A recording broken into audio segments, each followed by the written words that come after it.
राजा विक्रमादित्य अपने राज्य में न्याय और बुद्धि के प्रतीक थे। एक दिन उनके महल में वही बैताल प्रकट हुआ जिसने उन्हें पहले भी साहस और ज्ञान की परीक्षा दी थी। लेकिन इस बार बैताल ने कहा, महाराज, आज तुम्हें एक नई पहेली हल करनी होगी। जो सही उत्तर देगा उसे एक अद्भुत रहस्यमयी खजाना मिलेगा।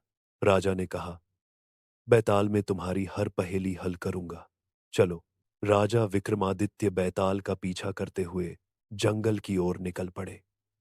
जंगल में घास पर हल्की चमक थी और पेड़ की छायाएं जैसे खुद खुद आकार बदल रही थीं। बैताल ने पहला सवाल पूछा, एक ऐसा घर बताओ जिसमें ना दरवाजा है ना छत, फिर भी लोग उसमें रहते हैं। राजा ने सोचा और तुरंत उत्तर दिया, यह सवाल प्रतीकात्मक है। जवाब है सपनों का घर। बैताल मुस्कराया और बोला, सही उत्तर, लेकिन अगला सवाल और कठिन है। जंगल के और गहरे हिस्से में। बैताल ने राजा को एक तालाब के पास ले जाकर दूसरा सवाल पूछा, यदि एक आदमी रात को चलता है और दिन में सोता है, फिर भी कभी थकता नहीं, तो वह कौन है? राजा ने ध्यान से देखा और कहा, यह समय है। समय कभी नहीं थकता। बैताल ने सिर हिलाया और कहा, तुमने फिर सही उत्तर दिया। अब अंतिम और सबसे कठिन सवाल सुनो। अंतिम सवाल था, एक खजाना है जिसे हर कोई चाहता है, लेकिन जो इसे खुद खोजता है वही इसे खो देता है।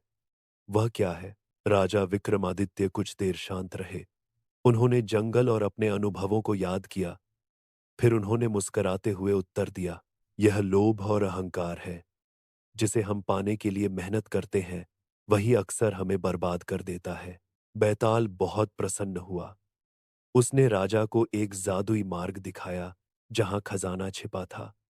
लेकिन यह खजाना सोना या धन नहीं, बल्कि ज्ञान और साहस की दिव्य पुस्तकें थीं, जिनमें सभी रहस्यमय पहेलियां, अद्भुत अनुभव और भविष्य की घटनाएं लिखी थीं।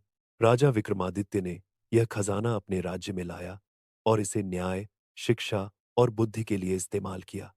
बैताल मुस्कुराया और बोला, असली खजाना केवल वही पाता है जो साहस और बुद्धि से काम लेता है। उस दिन राजा ने सीखा कि सच्चा खजाना धन या शक्ति में नहीं, बल्कि ज्ञान, समझदारी और न्यायप्रियता में है।